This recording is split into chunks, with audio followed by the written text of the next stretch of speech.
Le 31 août 2020, je recevais mon iPad Pro. Que mes mains.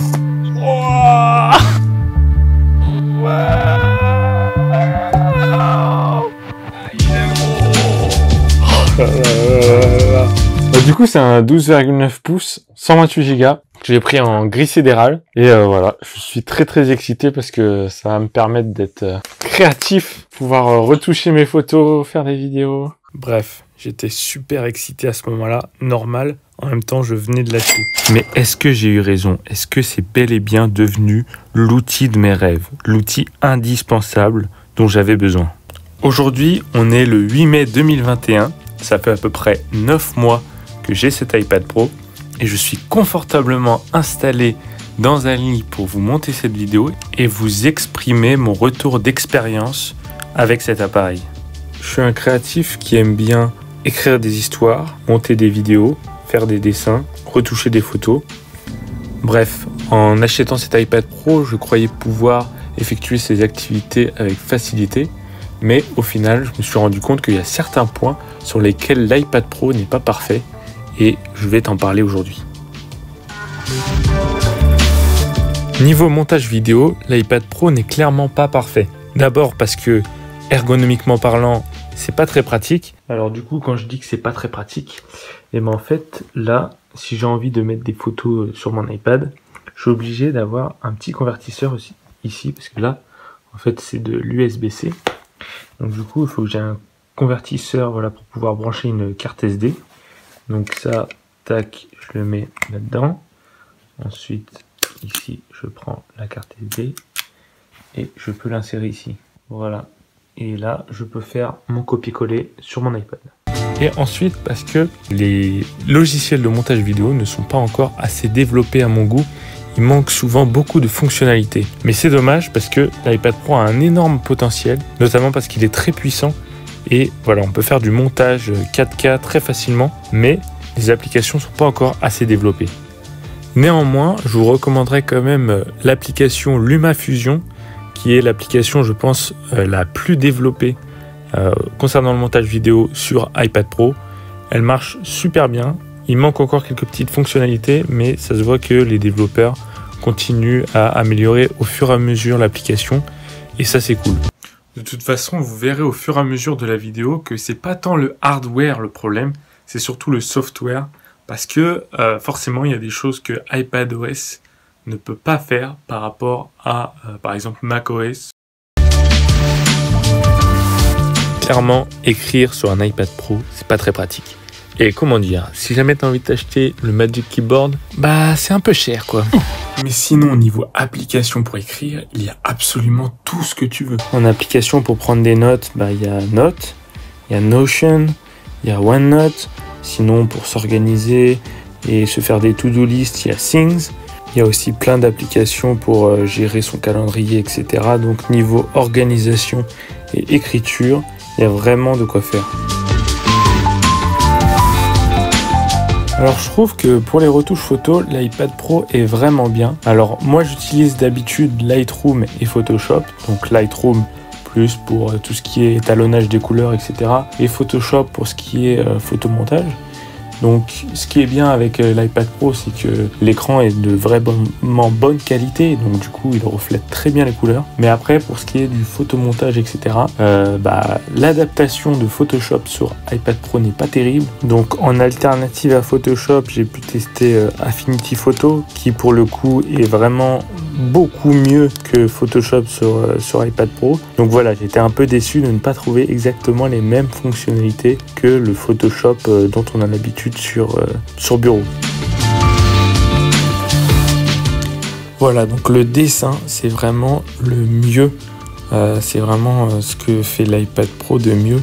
Et vraiment, il n'y a rien à dire sur ce point-là. Bien sûr, il faut avoir un Apple Pencil. Sinon, tu vas pas aller très loin juste avec tes doigts. Mais vraiment, en termes de latence, de sensibilité, d'expérience du dessin, c'est vraiment trop bien. J'ai jamais vu une tablette aussi bien pour dessiner que l'iPad Pro. Alors, est-ce que je vous conseillerais d'acheter un iPad Pro 4e génération? Eh bien, la réponse dépend de votre utilisation. Si vous faites souvent du dessin, là, allez-y, foncez. C'est vraiment la tablette qu'il vous faut pour dessiner. Vous vous en lasserez pas. Vous pourrez l'avoir quand vous voulez. Enfin, il y a vraiment presque pas de limitation et vraiment c'est un gros plaisir, un grand plaisir de dessiner sur iPad Pro. Donc là, vous pouvez foncer. Après, je dirais que pour tout ce qui est montage vidéo, je pense que l'interface n'est pas encore assez développée, les applications sont pas encore assez bien. Donc si vous faites principalement du montage vidéo, tournez-vous plus sur un ordinateur portable. Voilà, donc MacBook si jamais vous voulez rester chez Apple, ou un Asus, enfin bref, vous avez le choix.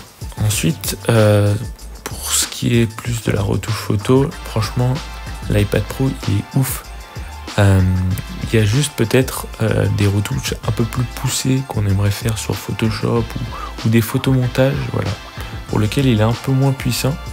Mais j'avoue qu'il y a quand même de quoi faire et on est loin en fait d'atteindre les limites, à part si on est vraiment voilà, un bourrin en Photoshop et qu'on fait du Photoshop tout le temps. À ce moment-là, oui, c'est sûr que le Photoshop, le vrai Photoshop sur bureau vous manquera. Voilà. Ensuite, pour ce qui est de la bureautique, comme je l'ai dit, il vous faut un Magic Keyboard parce que sinon vous n'allez pas aller bien loin. Et voilà. Alors maintenant, je vais plus vous parler du futur de l'iPad, notamment avec les nouveaux iPad Pro qui viennent de sortir, qui sont les iPad Pro avec la puce M1. Alors, ça va sûrement ouvrir des possibilités, notamment avec le nouvel iPadOS.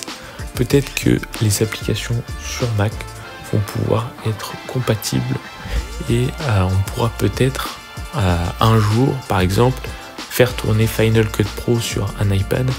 Donc ça serait vraiment voilà, une opportunité de dingue et ça rendrait vraiment l'iPad Pro vraiment très professionnel. Et voilà, il y aurait presque plus de différence avec un MacBook. Alors, évidemment, c'est pas près d'y arriver, quoi. Il y a encore énormément de travail. Mais voilà, on peut se dire que si jamais l'iPad intègre la puce M1, c'est pas pour rien. Et bien, c'est tout simplement pour qu'elle soit multiplateforme et pour que voilà, les applications puissent tourner à la fois sur iPad, iPhone, Mac.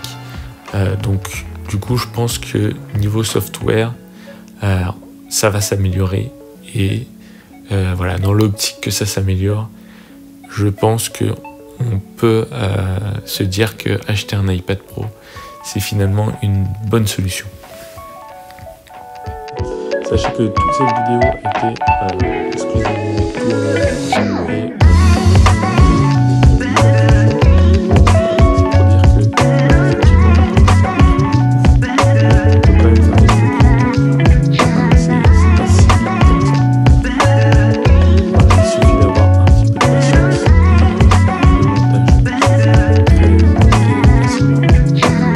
et dans une prochaine vidéo.